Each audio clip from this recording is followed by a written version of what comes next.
और वहां से आने के बाद सीधा जेसीपी मेरे जगह पे लगाने वाले थे। कारण क्या था इसका? मुझे कुछ पता नहीं है।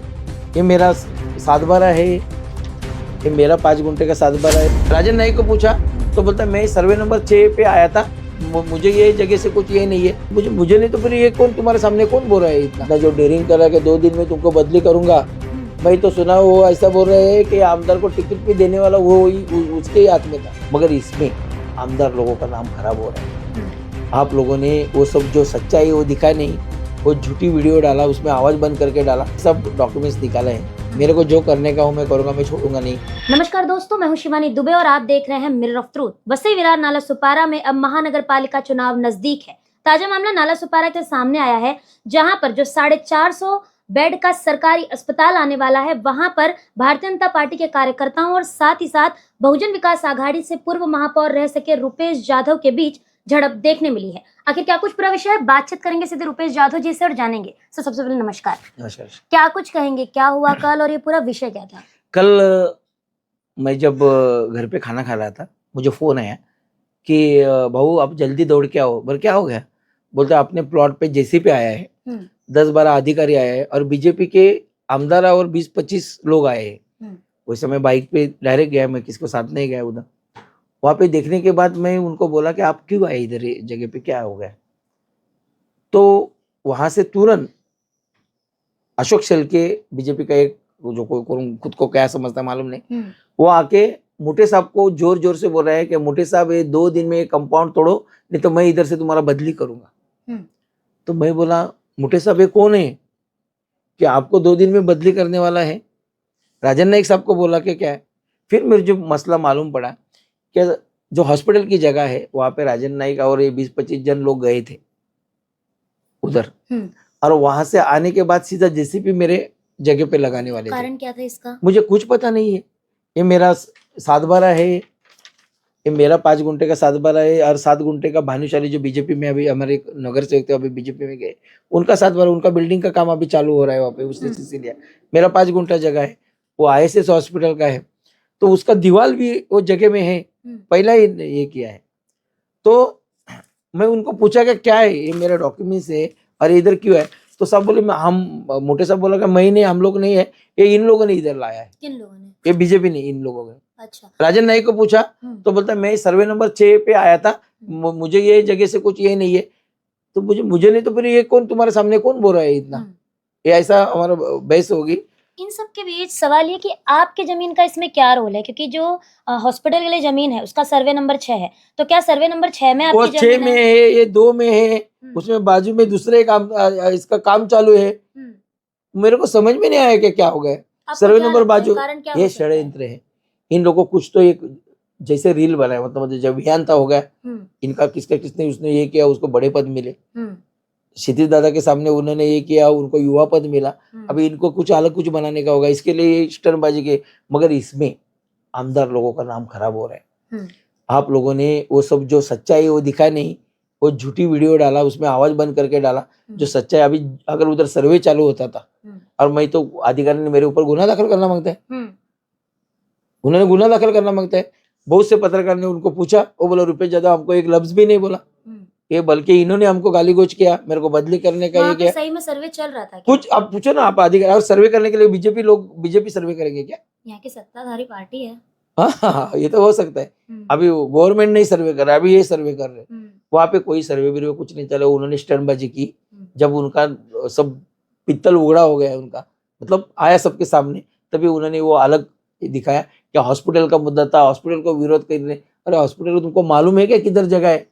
वो 20-25 साल से हम लोग उसके पीछे लगे हैं। और उनका तो कहना है 450 बेड का अस्पताल भाजपा सरकार ला रही है। हमारे युवा आमदार क्षितिज दादा ठाकुर, उनके बर्थडे के दिन हमारे जो मुख्यमंत्री उस टाइम के थे एकनाथ शिंदे साहब, और हमारे आदरणीय उप मुख्यमंत्री फडणवीस साहब था, उन्होंने आमदार को 25 करोड़ का चेक दे दिया और उस टाइम पे उद्घाटन हो गया।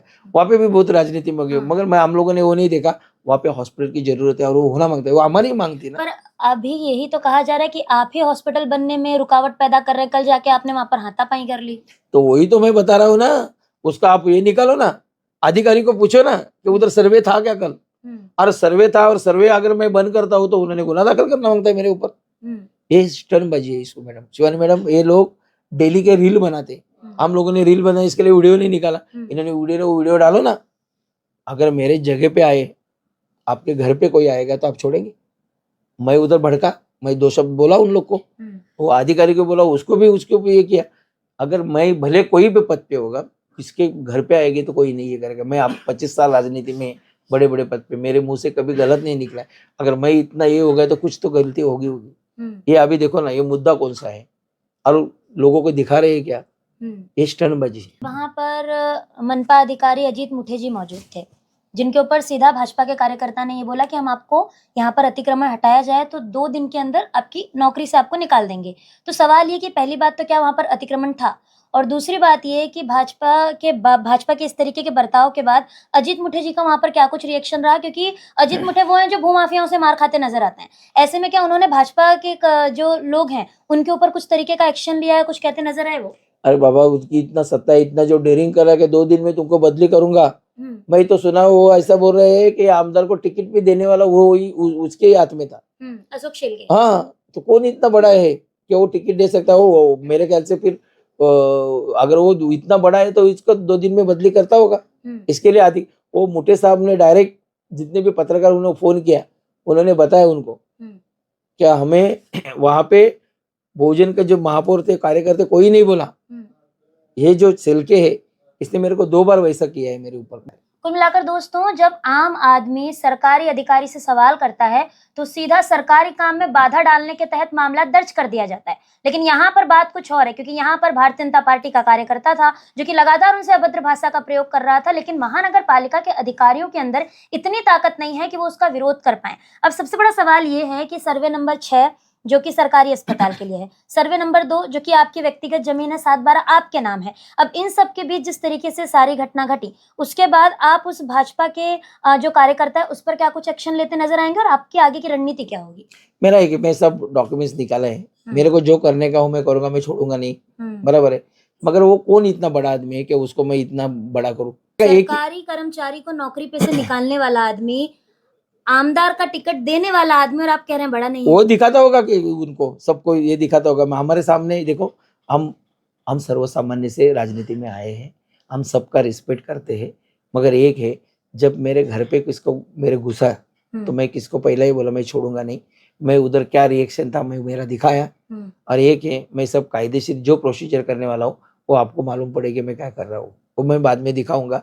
या अभी कैसा हो गया, दही अंडी गई, गणपति गई, नवरात्र गई, दीपावली गई, जो मेन मुद्दे जो रास्ते के है, गटार के है, डेवलपमेंट पे, इसका किधर तो ध्यान भटकाने का।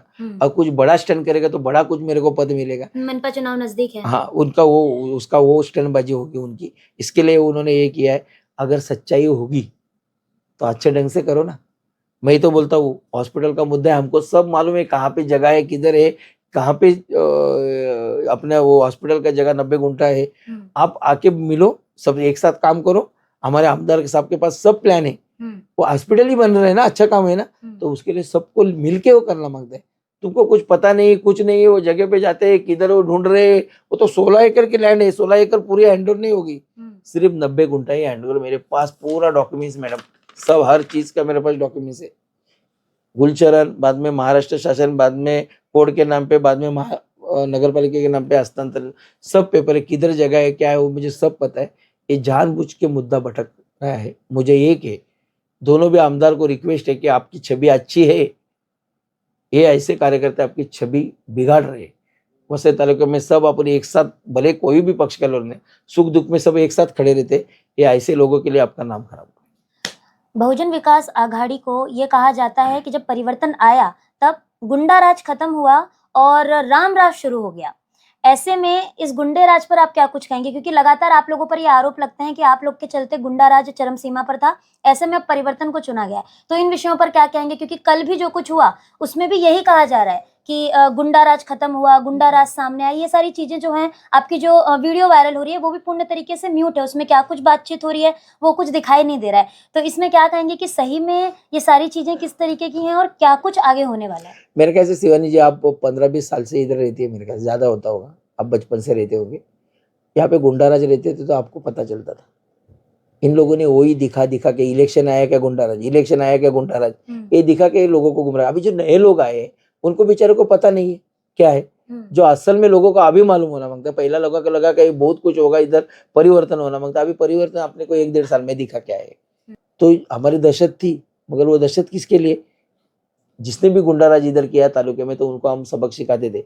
मगर जो हमारे जो लोग हैं, हमको तो इतना ही कहा है कि तालुके में, ये जिले में जो भी हर जाति धर्म का लोग है, कोई भी है, वो हमारे भाई है, हमारे बहन है। इतना ही आमदार इतने ठाकुर ने बताया। यही ढंग से हम लोग कभी आपको देखा, कभी किसके ऊपर हम लोग कभी दौड़ के नहीं जाते। आज इनका देखा क्या है, ये दूसरे के जगह में, मतलब मेरे जैसे पद पे होके अगर मेरे इसमें ये घुस रहे तो दूसरे का क्या बेचारे का घर। क्या लगता है वापस से वो दहशत मोड एक्टिवेट होगा इलेक्शन के पहले? क्योंकि जिस तरीके से सीधा आप एक्स मेयर रह चुके हैं, सीधा आपसे झड़प, तो ऐसे में क्या लगता है कि बबिया अपना वो वाला जो तरीका है वो वापस शुरू करने वाली है? जैसे वो रिएक्शन देंगे वैसे हम उससे डबल देंगे। सीधा चैलेंज, सीधा चैलेंज, जितना देंगे उसके डबल देंगे हम लोगों के विकास के लिए हम काम करते रहे, मगर तुम हमको धमकी देंगे, तुम हमको दबाने का ये करेंगे तो हम चुप बैठने वाले नहीं। तो कुल मिलाकर दोस्तों ये थे हमारे साथ रुपेश जाधव जी, जिनका साफ तौर पर यह कहना है कि भारतीय जनता पार्टी कहीं ना कहीं षड्यंत्र की राजनीति करती नजर आ रही है। स्टंट करके सुर्खियों में बने रहना उनका काम है, जिसके चलते बीते कल जो सारी वीडियो वायरल हुई, ये उसी का नतीजा था। आपको बता दें कि नालासोपारा वसई विरार में ऐसे कई इलाके हैं जहां पर अतिक्रमण है। भारतीय जनता पार्टी का अवैध रूप से कार्यालय तक गटर के ऊपर बना हुआ है, लेकिन भारतीय जनता पार्टी का वहां पर ध्यान नहीं जा रहा है। यहाँ पर भी एक और बात गौर फरमाने वाली है कि यहाँ पर रुपेश जाधव जी जो है, इनके गुंठे की जमीन है 5 गुंठा जमीन है। जस्ट उसके बगल में 5 गुंठा जमीन भारतीय जनता पार्टी के कार्यकर्ता की भी है, लेकिन भारतीय जनता पार्टी अपना जेसीबी लेकर महानगर पालिका के अधिकारियों और कर्मचारियों के साथ सिर्फ और सिर्फ जहां से इनको सुर्खियां मिले वहां पहुंचती नजर आई, और ये जो पूरा घटनाक्रम है ये निकलकर सामने आया। अब दोस्तों वसई विरार नालासोपारा में जो महानगर पालिका का चुनाव नजदीक है, ऐसे में चुनाव के पहले इस तरीके की सारी घटनाएं इस बात का जीता जागता सबूत है कि आने वाले चुनाव में कहीं ना कहीं भारतीय जनता पार्टी हो चाहे बहुजन विकास आघाड़ी हो, ये दोनों जन आपस में झड़प करते नजर आएंगे, जिसके चलते इसका खामियाजा आम जनता को भुगतना पड़ेगा। तो कुल मिलाकर सोचना यही है कि आने वाले चुनाव के बाद जो भी सत्ताधारी पार्टी या विपक्ष पार्टी महानगर पालिका में चुनाव जीत कर आती है, वो क्या जनता का काम करती नजर आएगी, अब ये तो आने वाला समय ही बताएगा। फिलहाल इन सब के बीच सबसे बड़ा विवाद यही है कि स्टंटबाजी के बीच कहीं ना कहीं भारतीय जनता पार्टी जो है वो सिर्फ और सिर्फ सुर्खियां बटोरती नजर आ रही है। आम जनता की जो मूलभूत सुविधाएं, जो मूलभूत काम है, चाहे सड़क हो, चाहे गटर हो, चाहे स्ट्रीट लाइट हो, भारतीय जनता पार्टी का उन पर ध्यान नहीं जा रहा है। अब देखना यही होगा कि आने वाले समय में ये जो राजनीति है कौन सा मोड़ लेती नजर आती है। बहरहाल दोस्तों आज की इस वीडियो में इतना ही। मैं शिवानी दुबे फिर मिलूंगी आपसे अगली खबर में, तब तक देखते रहें मिरर ऑफ ट्रूथ, क्योंकि हम दिखाते हैं सच का आईना।